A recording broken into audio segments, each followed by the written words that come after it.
In our quest to understand sustainable development and right now economic development, we've focused on the modern era of economic growth. We saw how the Industrial Revolution began in England and spread to all the world, or one should say almost all the world, because there are some places that still, even to this day, lack some of the basics and lack some of the ongoing economic growth that indeed has reached almost all of the planet. We've been undertaking a differential diagnosis to understand how those moving ripples of economic development have reached some places in the world and failed to reach others. We've explored the role of the poverty trap. We've explored the role of geography, the role of culture, the role of politics. Let's put the pieces together by focusing on those remaining areas in the world that are still stuck below the threshold of self-sustaining growth.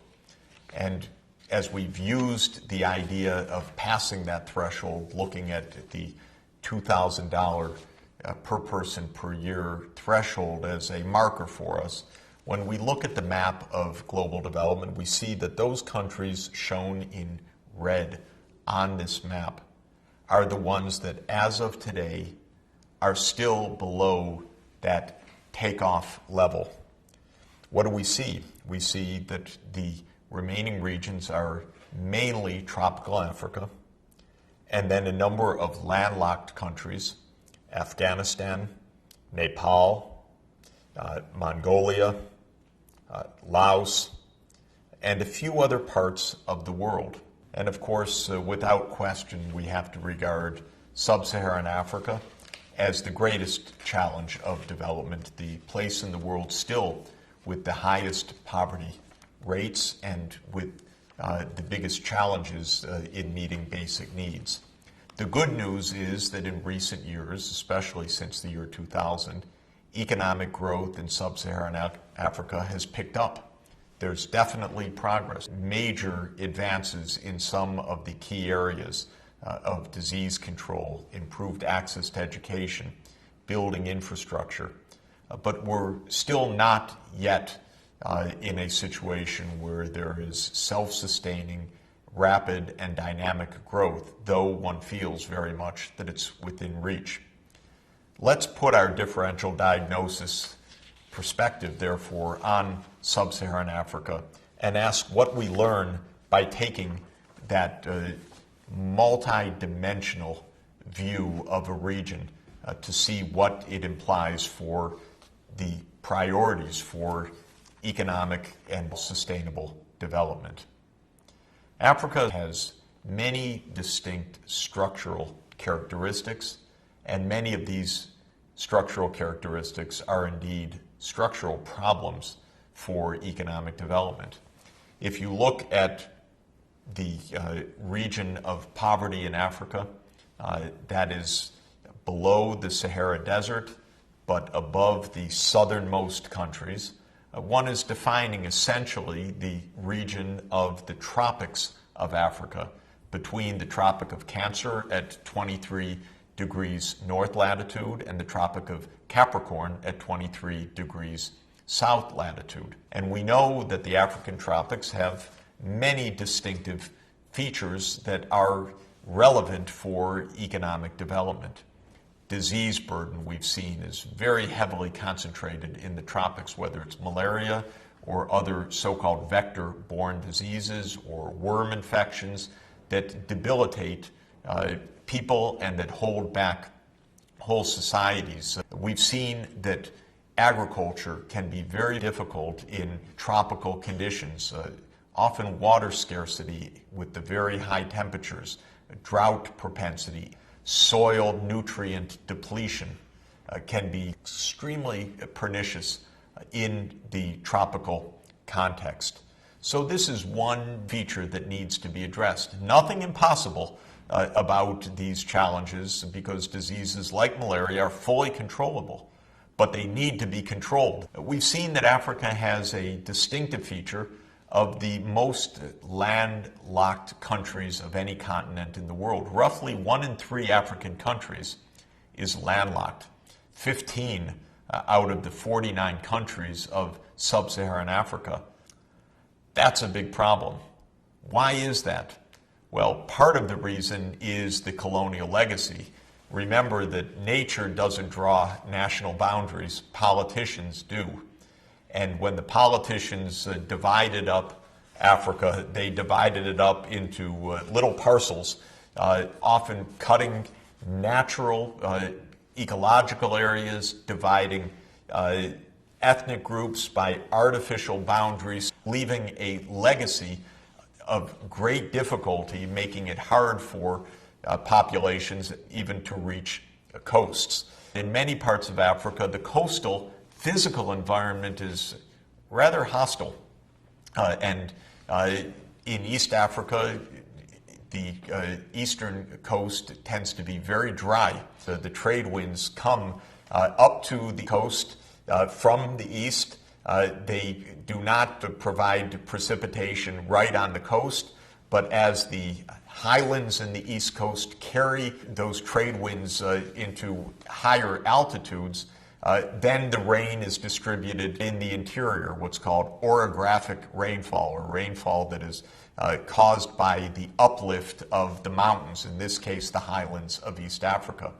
This means that the high population densities in East Africa are not at the coast, but are in landlocked interior countries like Rwanda, for example, or Uganda, where there's much more rainfall than one would find in their port of Mombasa, Kenya, which is in a much drier region. So the distance from the ports has to do with history. It has to do with political boundaries.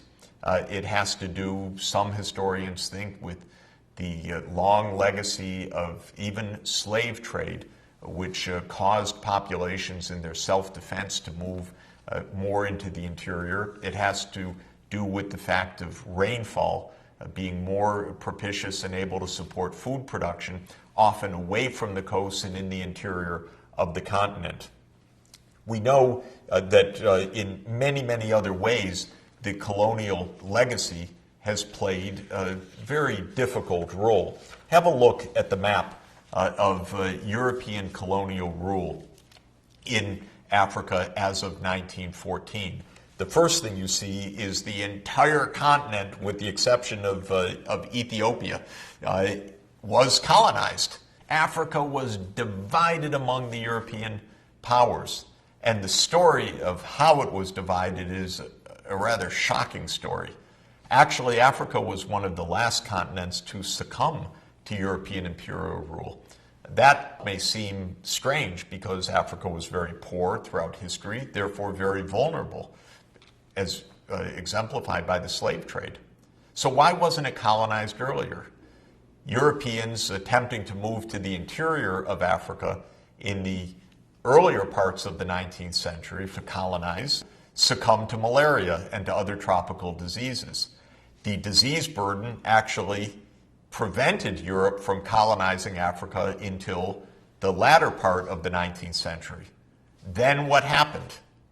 Well, you could perhaps ascribe it to tonic water. Tonic water is water with quinine, but quinine is a natural preventative or curative to malaria. And when quinine was discovered and then mass-produced by the British and then by the other imperial powers, that enabled Europe to dominate Africa through military means. The Europeans were brutal vis-a-vis the Africans, but strangely polite and diplomatic among themselves. They sat down at a conference table at the famous Berlin Conference of 1884 and 1885 and said, "Gentlemen," because of course it was only gentlemen around the table, "let's divide Africa in a very civilized way." Civilized for us, without any civility vis-a-vis the Africans. And by 1914, you had a map of Africa that was divided in all of these arbitrary political divisions. This has left a legacy of wrong borders, of high landlockedness, of European domination over many of Africa's natural resources, so that the resource earnings have been extracted and end up in tax havens around the world rather than in the treasury coffers of Africa itself. The European powers did not provide education. Indeed, there's a documentary record showing we don't want to educate the local population. That would be a political risk for us. And so when African governments achieved independence, often there were just a handful of people with a high school, much less a university education. The infrastructure physically that the European powers left behind was also strangely deficient. Have a look at a comparison of the map of the Indian railway system, built largely during the British colonial period in India, with the map of Africa's railway system built largely during the period of colonial rule. In India, you see a full grid, and that was because a unified colonial power, Great Britain, created a unified infrastructure, partly to extract India's natural resources, including its cotton, as inputs to the cotton mills of England. In Africa, where the conditions were harsher and more difficult and the political divisions existed, the European colonial powers did not sit down together after the conference in Berlin and say, now let's construct a railway network. They each one constructed just a line from their port to the diamond mine or to the gold mine or to the plantation. And so the rail system in Africa is not a full grid, but is just spurs that go to a few locations. And this has a much greater burden for Africa. When India had its agricultural revolution, the so-called Green Revolution of the 1960s, this railway line played a crucial role in bringing fertilizer into the interior and bringing grain from the interior to the national economy. But in Africa, the rail can't serve that purpose. It doesn't exist. It still has to be built, even in the 21st century. So the legacies of colonial rule in Africa have been very, very tough. This isn't an explanation of everything. My point again and again is don't take a single factor. You cannot blame it just on colonial rule. We've seen you can't blame it just on, quote, corruption, because in many parts of Africa, the levels of corruption are comparable to far richer countries in other parts of the world. You can't blame it just on culture, though culture matters. It matters for gender, it matters for fertility, it matters for commitment to education. You can't blame it just on geography, but geography surely has played a role in the burden of disease, in the vulnerabilities of agriculture, in the high transport costs. A differential diagnosis doesn't necessarily give you a simple answer. Simple answers are often highly simplistic answers. We need accurate answers. And a differential diagnosis helps with accuracy. It identifies several of the challenges that need to be addressed, even though Africa and other countries still stuck in poverty may face added burdens. They also have the opportunities for technological breakthroughs unimaginable until recently.